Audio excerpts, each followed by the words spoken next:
તો પંચમહાલ જેવી જ ઘટના વડોદરામાં પણ બની। નવરાત્રીને હવે ગણતરીના દિવસો બાકી છે ત્યારે ફરી એકવાર સંસ્કારી નગરીમાં શાંતિ ડોળવવાનું કામ થયું। ગણેશ યાત્રા પર ઈંડા મારવાનો મામલો શાંત થયો નથી। ત્યાં જ એક ધાર્મિક પોસ્ટથી ટોળાએ પથ્થરમારો કર્યો, નવરાત્રી પંડાલમાં ઘૂસીને હુમલો કર્યો। તો જુઓ કડક કાર્યવાહી છતાં ન સુધરતા લોકોનો આ અહેવાલ।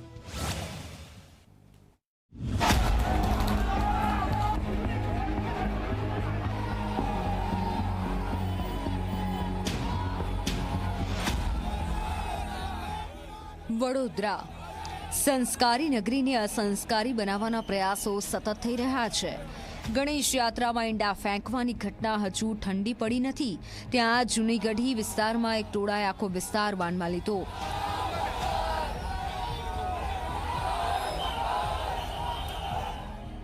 સોશિયલ મીડિયા પર વાયરલ થયેલી એઆઈ જનરેટેડ પોસ્ટે ધાર્મિક લાગણીઓને ઠેસ પહોંચાડી અને પથ્થરોનો વરસાદ થઈ ગયો। વાહનોમાં તોડફોડ અને નાસભાગ મચ્યો। માતાજીના ગરબાના તે બેનર પણ જોઈ શકો છો કે ફાળવાના પ્રયાસ કરવામાં આવ્યા છે અને અનેક વાહનોમાં તોડફોડ પણ કરવામાં આવી છે। જે રીતના આ માતાજીનો ફોટો છે તેના બેનર પર પણ બ્લેડ મારવામાં આવી હોય તેવું લાગી રહ્યું છે। એટલે ક્યાંક ને કહી શકાય કે જે ટોળું છે તે અહીંયા આવી ગયું અને આવીને તેમને ઉત્પાત મચાવીને ભારે તેમને પથ્થરમારો કર્યો, વાહનોમાં તોડફોડ કરી અને ત્યાર પછી સમગ્ર ટોળું પોલીસ સ્ટેશન ખાતે ધસી ગયું, જ્યાં પોલીસ સ્ટેશનનો ઘેરાવો કર્યો। સિટી પોલીસ સ્ટેશન પાસે એકઠું થયેલું ટોળું જૂની ગઢી પહોંચ્યું અને આડેધડ પથ્થરમારો શરૂ કર્યો। નવરાત્રી પંડાલ પર પણ હુમલો કર્યો, વાહનોમાં મોટું નુકસાન કર્યું। કાયદો જાણે તેમની જાગીર હોય। જુઓ આ દ્રશ્યો। 19 સપ્ટેમ્બરે થયેલી આ ઘટનાએ સંસ્કારી નગરીની ગરિમા પર લાંછન લગાવી દીધું।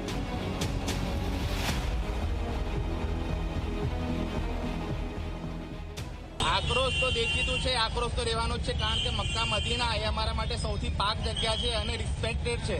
એટલે કોઈ વ્યક્તિને એની જો વેલ્યુ ખબર ના હોય તો એનો ફોટો કે વિડીયો નાખતા પહેલા 10 વખત વિચારવું જોઈએ, કારણ કે આટલા મુસ્લિમ સમાજ એ વસ્તુને માથે મૂકે છે અને આવું ચલાવી લેવામાં નહીં આવે।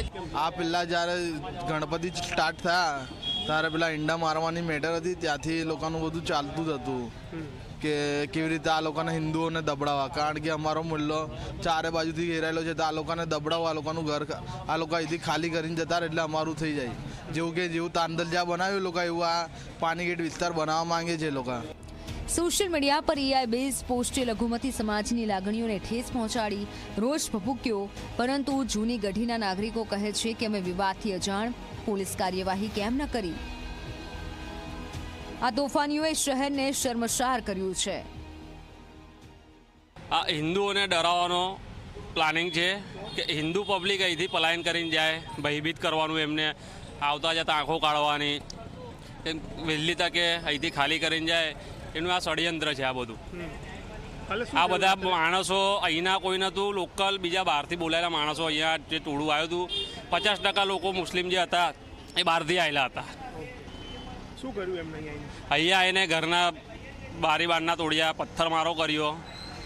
જે બહારના હતા કંઈના બી હોય આ કર્યું છે, બહુ ખરાબ છે, કડકમાં કડક પગલાં લે સરકાર। તો આ સમગ્ર ઘટના બાદ પોલીસે તાબડતોબ એક્શન લઈ 50થી વધુની ધરપકડ કરી, પણ કેટલાક પોલીસ કર્મીઓને ઈજા પણ પહોંચી। જે ઓબ્જેક્શનેબલ વિડીયોનો બનાવ છે એ સંદર્ભે એફઆઈઆર દાખલ કરવામાં આવી છે।